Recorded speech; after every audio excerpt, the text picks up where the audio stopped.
Today's guest recently sent me a copy of a story he'd written about the 2017 Transpac. It's a sailing race, Trans-Pacific sailing race. He sailed in his brother's 50-foot boat and 8 other middle-aged men.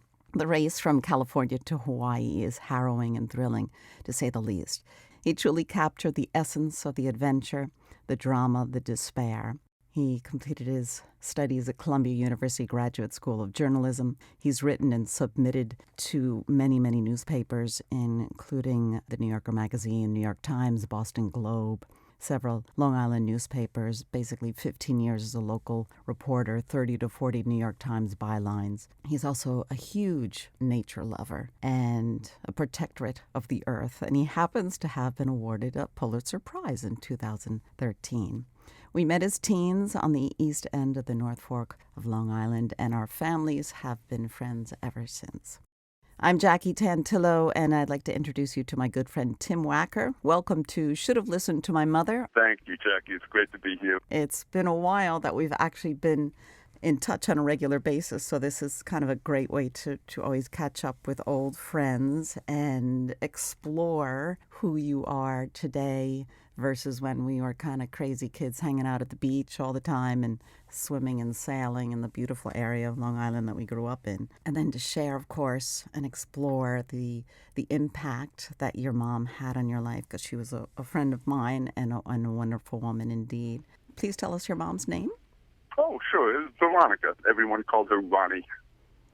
And both your mom and dad, they were both journalists.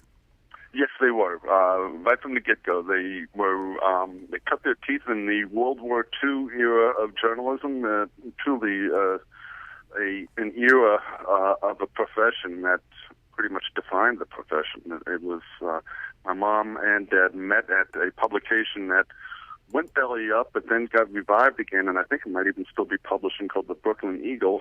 And they were responsible for a lot of coverage of activities and even promotional, propaganda, if you want to call it that, for World War II sentiments and, World War II driven coverage. My father had a bad foot, which he ended up getting disqualifying him for the Army, so that's why he was there. But my mother was quite active in her early journalism career with the Brooklyn Eagle. Where did your mom hail from? Where's her family from? Oh, they were, to my understanding, the bulk of her childhood and early adult life were spent in the northern tip of Manhattan, in a neighborhood called Inwood, right off of Broadway, 1 block off of Broadway and 2 blocks from Dyckman Street on the very northern tip of Manhattan. Your dad, also a journalist, as we mentioned, Bob Wacker. Yes. So where did your dad hail from? He was from Brooklyn, Williamsburg mostly. He grew up in a lot of the established Jewish neighborhoods, and he had some wonderful stories about the experiences with the deeply religious Jewish neighbors and so forth. Fun stuff. What age do you think you were when you kind of got this bug, or did it happen through osmosis to be a journalist? I always wanted to be a writer, and I came about fulfilling that ambition through a circuitous, if not absurd, route. I enjoyed studying as well, and there was always a presumption, I think probably ingrained by my mother as much as anyone, that we went to college. That was never something that was up for discussion. And while I certainly didn't have grades that would justify that ambition, I accepted it nonetheless. And it was in college that I realized how much I enjoyed writing. There was one experience that crystallized that was when I was in my second year of college and doing particularly poorly in every measurement of academia you can find. I was thinking, well, that's it for college for me. And there was a program there at the Southern College that I was going to at the time called Semester. And it was basically, you jumped on a boat and you went down to the Caribbean for 2 months and hung out and, theoretically studied and got a suntan. And my mother insisted that I do this. And I was like, I just bombed out of my first 2 years of college, and now you want me to go on a boat and go cruising around the Caribbean? It made absolutely no sense. But it really was a life lesson. Your gap year. Everyone does a gap year now, so your mom was very smart. She was way ahead of the curve. Everyone needs something. Well, back to my getting the writing bug, she had insisted that I keep a journal of some sort when I went down there. And that's when I really first experienced, expressing myself through the written word. And that stuck with me. I enjoyed that. You've done a lot of interesting things, let alone the sailing. Now you've also, you told me recently that you've hiked the Appalachian Trail from Georgia to Maine. Yes, that's my wife. She had always wanted to hike the Appalachian Trail. I was still working at the last newspaper that I was at, the one where I earned a very small corner with the Pulitzer Prize. I must say that it was a team effort, and I was fortunate to be on the team. Nonetheless, she was dying to hike the Appalachian Trail, and while I was working at the paper, she undertook a 700-mile trip, which actually I think she hoped would be longer, but she got knocked off because of an knee injury. But nonetheless, that was where she introduced me to the wonders of hiking. And while professionally, I had to focus on work more than she did because she was per diem as a lab technician. Nonetheless, as she needed people to go hiking with her and could not get sufficient recruits, she got me more and more involved. And yeah, I've done about 1,000 miles of the Appalachian Trail, and it's an experience that is wonderful, having grown up sailing on the water and being a beach bum in many respects. As I'm sure you well know, the allure of the trail is something that I think everybody should experience. It's a single-minded purpose that it just, flushes out karmic congestion, as I like to say. So yes, the Appalachian Trail was and still is a passion of mine. Thanks to Laura, my wife. In 2002, you contributed to a story while you were at the Eagle Tribune, which covers Massachusetts and part of southern New Hampshire. Yes. A piece called Tragedy on Ice. How did you get involved with the two other reporters that were writing that story? That's a great question, and my editor always used to joke that I was her Pulitzer Prize-winning tryout. I literally showed up the night before to try out for the Eagle Tribune because I had gone in and out of journalism, and my last gig was on Long Island, so Laura and I had moved to the Merrimack Valley of Massachusetts in the northeast corner, and I was trying out for the Eagle Tribune to see if they would take me on as a daily newspaper reporter. And the night before the first day of my tryout, this story flashed on the TV about 4 kids who had just drowned in the Merrimack River right in the heart of the Eagle Tribune coverage area. And I saw that story, and I said, this is going to be an interesting tryout. And sure enough, when I got there the next morning, the place was a beehive, and a beehive of activity, I should say. And my editor looked at me and just suddenly said, go with her, and start conducting interviews and gathering content. I guess that's what they call it now. It's content. Back then it was news. I found myself in the living room of this desperately poor Hispanic family in the heart of downtown Lawrence with a translator trying to make sense of the tragedy that had just unfolded in their lives. And if it wasn't such a tragedy, it would have been hilarious because these people were, suffering through something that no family should have to suffer through. And here I was, through a translator, trying to get the pulse of how the disaster and how it was unfolding in their lives. So it was a weird situation, to say the least. But yeah, I was the Pulitzer Prize-winning tryout. Just so our listeners know, explain a little bit about the story. What happened? Oh, happily. What made it the story was the fact that the 4 kids were at a Boys and Girls Club of Lawrence. And Lawrence is a very poor, almost entirely Hispanic, but formerly blue-collar mill town in the Merrimack River, Massachusetts, Merrimack River region, I should say. And The Merrimack River was frozen, but the Merrimack River is a very fast-moving body of water, and when it freezes, you don't walk out on it because you never know where the currents are going to be sufficiently strong to undermine the ice, and they walked out. So apparently one kid fell through and immediately got swept under, and then another kid ran out to try to help him. He fell through, and another kid ran out and tried to help him. He fell through, and it was this, continuing effort in the futile heroics of the kids involved. And I should say that my editor was brilliant. She knew when she had a hot story, and she just went after it, with methodical yet, adamant enthusiasm. And that's how that story, which would otherwise be kind of bland, turned into a Pulitzer Prize-winning story. The coverage was absolutely, comprehensive. And I had the honor, beyond just being thrust into a living room with a translator, I took it upon myself to go to the riverbank where the kids had fallen in. And there was a little shrine set up, and I spoke to some people. So I did have a separate story that was included. I believe it was included in the package that was sent over for the Pulitzer Prize. But if anything, that grasped the heart of the story. It was not my story that I wrote, but the heart of the story in general. It was a tragedy where kids, trying to save each other, ended up losing their lives, and it was extraordinarily well covered by my editor, Gretchen Putnam, if I can get a plug for Gretchen in there.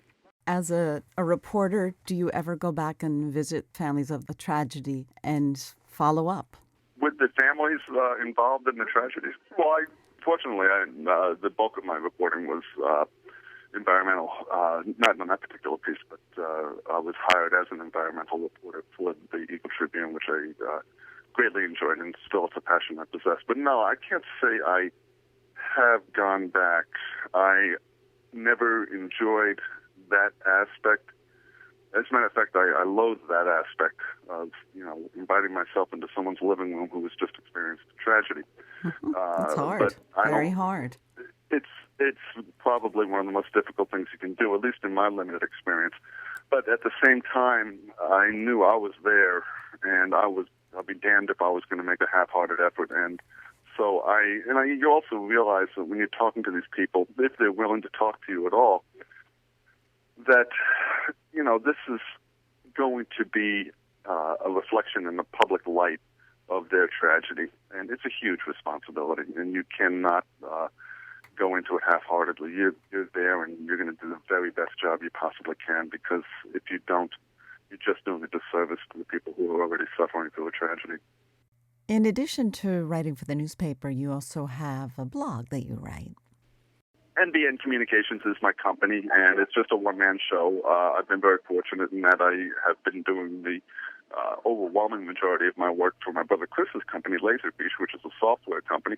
And that was a public relations responsibility, which I'm still fulfilling, but I hope to segue back into a project of mine that actually gave NBN its name. It started out as nothing but news, and then it morphed into News by Nature. But it's a website that it's a blog. I try to write about as many different subjects as possible, and try to write as authoritatively, justifiably or otherwise, on those subjects. And it's an outlet. I love doing it. I don't know how many people read it as yet, but I just broke 5,500 visitors last month, so I'm doing something right. And it's an opportunity that I think all people should take advantage of, to put your thoughts down on paper and, expound on the experiences of the world today. And my gosh, have we got some experiences today. So it's more politically driven than it originally was. It was originally just an environmental website, but now it's circumstances being what they are. I've dipped a little deeper into politics and the circumstances of today. Google Tim Wacker, News by Nature, and you will get everything from popular wisdom or lack thereof, recycling news, global warming news, solar power news, alternative energy news, good news, bad news. It's all there. N is in Nancy, B is boy, N is in Nancy. News by Nature.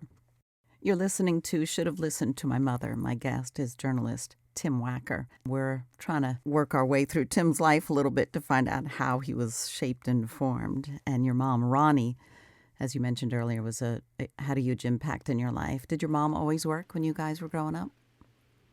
She did. Well, I shouldn't say always, because when you have 5 boys, there's just so much work you can do and still keep a household together. We're going to get to that. Boys. We're going to get to that part of the 5 boys. 5 boys in a 7-year span.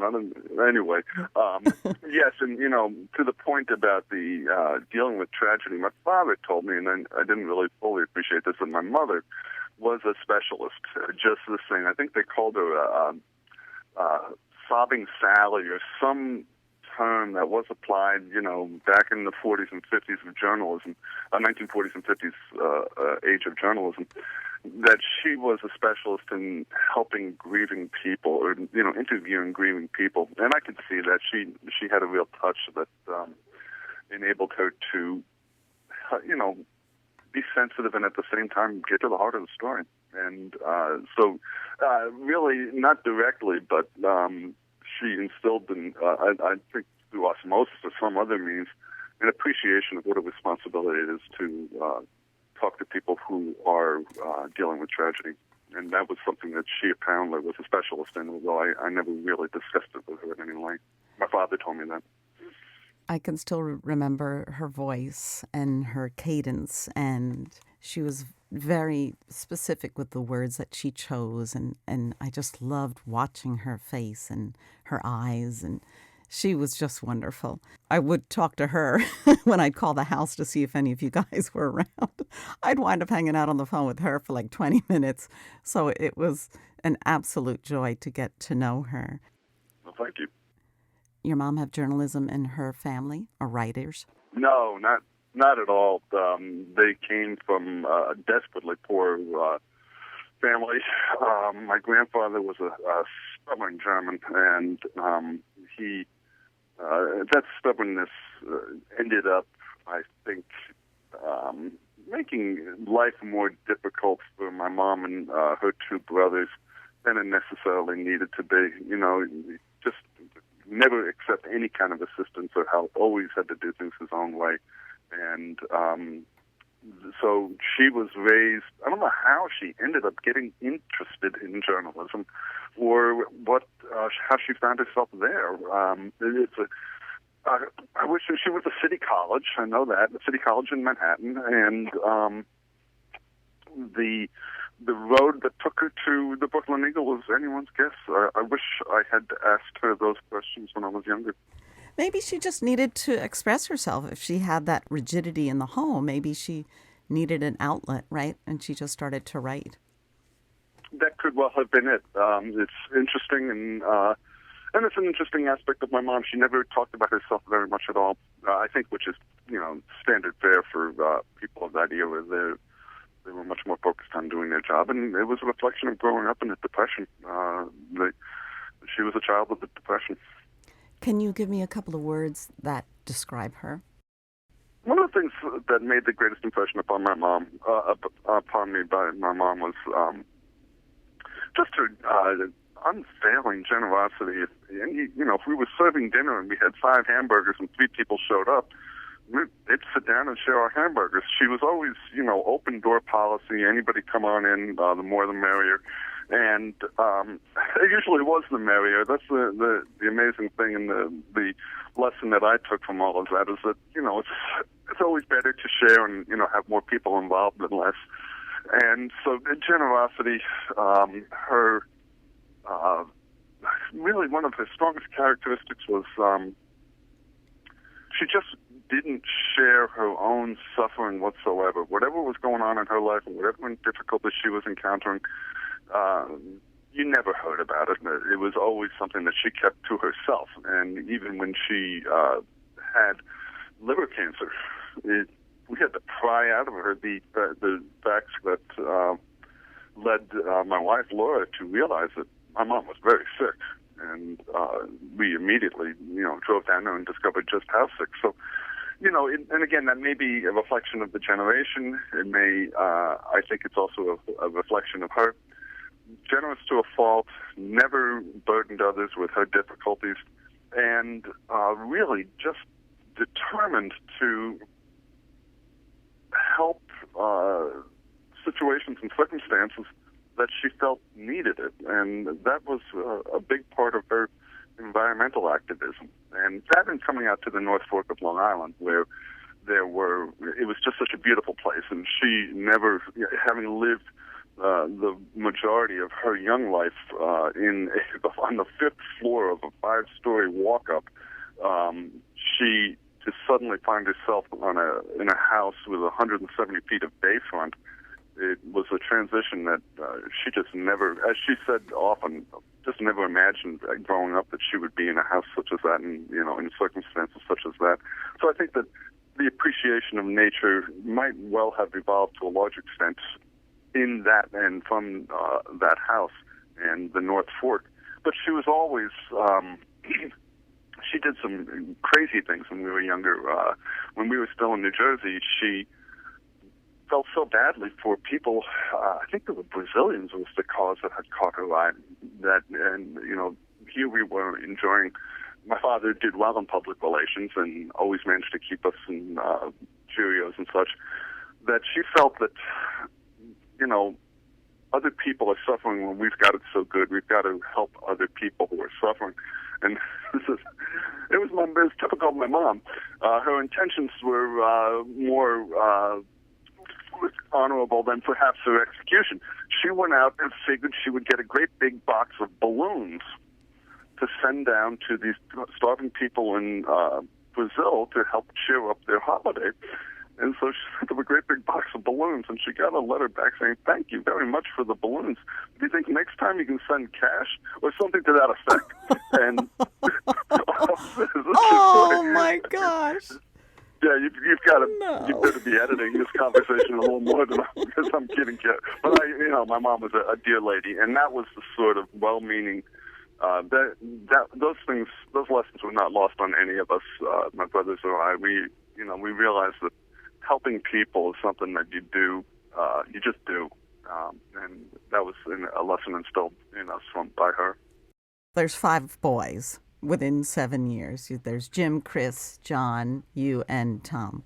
That's correct. And I know of many capers that you guys did throughout your lives, but there's the trip that you guys, all of you jumped into a van and you drove to Alaska one summer. That was hilarious, and that, boy, you really got me going. That I discovered later on was my mom's brainchild, and it gets to the absolutely, some might say reckless, others might say adventurous nature that she embodied. My father had a wonderful job. I believe he was head of public relations, if not very senior, in the public relations department at Merck Sharp and Dome in New Jersey, and this was a big job, and he didn't like it very much. And I can't imagine anybody liking it very much. But nonetheless, I guess they found themselves in the summer of '68 kind of scratching their heads saying, where do we go from here? And somehow the idea came up, hey, let's jump in a car and drive to Alaska. 1968. And my mother was the one who pushed the idea, apparently. And she was the one who said, yeah, let's do this. My father quit his job with a family of 6 dependent on him, and we jumped in the car and drove to Alaska with no guarantee of a job when he came back. I mean, it was my, you would think the mother would be the one staunchly adverse to this idea, and she was not. She was the one who was pushing it. What? And you slept in the van, or did you stop along the way? No, we had. You don't want to get me started on that trip because there are stories that come that they last forever. But to summarize it, we had 2 different tents, one for my mother and my father, and the other tent for those 5 boys. And it rained pretty much the entire trip up there. But so many memories, it's hard to describe. And once again, my mother's insight as to how important those memories are to a 60-year-old man looking back on them. It gives an insight into who she was. Who was more the disciplinarian, your mom or your dad? Or neither? They both weren't real good at it. My brothers, I know that sounds crazy, but to try to answer your question, obviously my mother was a disciplinarian because my father was always off at work. But, we always knew that you could get away with murder. Yeah, it was 5 against 1. She didn't stand a chance. So, but yeah, my mother was a disciplinarian, but she would say, if you don't do such and such and such, your father's going to do such and such and such. And so she always, Dad was the enforcer, my mother was administration in that matter. I can't even imagine the 5 boys, how much fun you had. That's pretty great. It was hilarious. Yes, it was pretty funny. Did your mom cook a lot? Later on, I think, there were times when, given both my parents' predilection for just abandoning well-paying careers and successful families, there were times when we didn't have a whole lot of money, particularly out on Long Island. You would think we lived in this magnificent property. The house itself was a dump, but the property was magnificent. And there were times when making ends meet was a bit of a trick, and my mom used to make these drums of lentil soup, which, you could get to put together for about 3 or 4 cents a serving. And we would eat that for, a couple of months at a stretch. So she was a good cook in that she could make... She was a good cook in that she could make ends meet. But later on, as, things got a little more settled and the kids moved on, she was an extraordinary cook. Her ability to make a delicious, healthy meal was something that had to be seen. Although it was funny, my father always complained bitterly that, all this health food was no good. But, yeah, she was great, and she could put on Thanksgiving like nobody's business. She would have at least three or four different vegetable dishes, not to mention pies. And so, yeah, she was an extraordinary cook. And did you guys ever do stuff with her in the house like that, domestic stuff, or were you just off running around doing your thing? No, we were all, I mean, it's a good question, and I wish I had an answer for you right away. As much as anything, she was not the domestic that I'm painting her to be, and we used to get ribbed by our friends who would come over to the house, who would remark on how sloppy the house was. And first of all, that's a reflection of having 5 boys who were slobs, but it's also having a mother who, at that time, as soon as she could, she was working at the Suffolk Times, which was the local paper out there. And in no small measure because we moved out there without any real income. For a couple of years there, we were desperately poor. And so she took a job. She got paid, believe it or not, 12 cents an inch for copy. First it was at the News Review, and then she moved to the Suffolk Times. But, I mean, we're talking writing entire stories for a couple of bucks each. I mean, I guess that may be an exaggeration, but she worked very hard and got paid very little. But, it put a few extra bucks on the table, and that was where she spent a great deal of her time after we had moved back to the East End.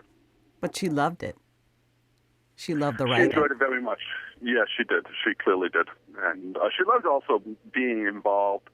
One of the things stands out to me in her involvement, first, obviously, through the newspaper, when she broke some great stories. When Loco wanted to build a nuclear power plant, a coal-fired power plant in Jamesport. She was the one who first got a hold of the story, and it mushroomed into a disaster that Loco, that was the electric utility at the time, ended up having to shelve, and it was a real black eye for them. But yes, she enjoyed it very much, and she enjoyed being able to write about the causes that was dear to her very much. She was very involved in environmentalism and the local politics, right? She was passionate about those too. Yes. And I would say, in many respects, growing up and getting older and becoming a teenager and then a young man working out there and working in construction a lot, she was not making a lot of friends with, at least among my circles, with her environmental activism. She angered a lot of people, and because she was fighting for causes that were directly impacting the pocketbooks of developers and others with vested interests in building houses out there. It's still the same issue today. We're trying to protect the environment, especially out there, because it's so fragile. And you're going to piss people off that are trying to make the money. Yes. Yes, and there was one thing that she did in particular that I want to promote, for lack of a better word. She and Paul Stoutenberg immediately got on the bandwagon. We had been out there maybe a year and a half to 2 years, and there was a procedure whereby you would backfill wetlands and bulkhead the wetlands and build homes on it. And bingo, you had a beautiful waterfront home where there once was a marsh. And I don't know how Paul recruited her to this task, but he definitely recruited the right person, because my mother was handing us petitions. I was in 5th grade circulating a petition around in my classroom, gathering signatures to stop backfilling wetlands in South Old Town, and it worked. Early on, the town passed a law, and you can no longer backfill wetlands. And to really understand the impact of that, just go spend some time on the Jersey Shore, and you see how much marshland was backfilled. And the North Fork, that was stopped, and it was a vital contribution or backstop to ensuring the health of the Peconic estuary out there. That project was one of the first things that she undertook. She was successful.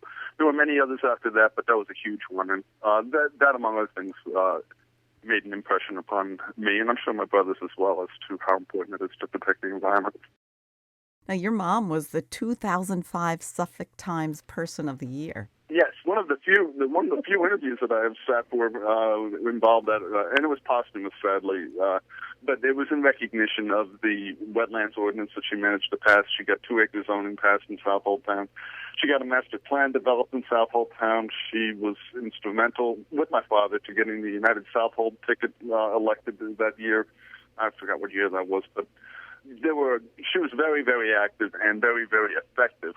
She was led the charge in protecting Robbins Island. I shouldn't say led the charge. There were a lot of folks involved in these things, but she was very much involved getting Robbins Island preserved, and then also Fort Courchards preserved, the Northwood Environmental Council, which I don't even know if it's an organization. I think it's been merged with the group for the East End, but that was really the first East End environmental organization looking out for the ecological concerns out there. And she was the first paid executive director, whatever the title was at the time, because she was putting in so much work, and the pay was a joke, but she said, look, if I'm going to be working this hard.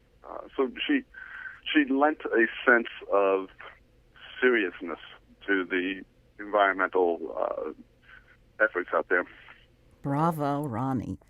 Did your mom ever give you personal and or professional advice? That's a regret on my part. I always deferred to my dad because he was more the professional. He had the serious gig at Newsday, and so I wish I had asked my mom more for her input. I mean, she obviously was. I submitted so much stuff that was truly awful to both of them to read, and dying to hear their response, but it was always my dad who I deferred to, and would immediately ask, Dad, what did you think?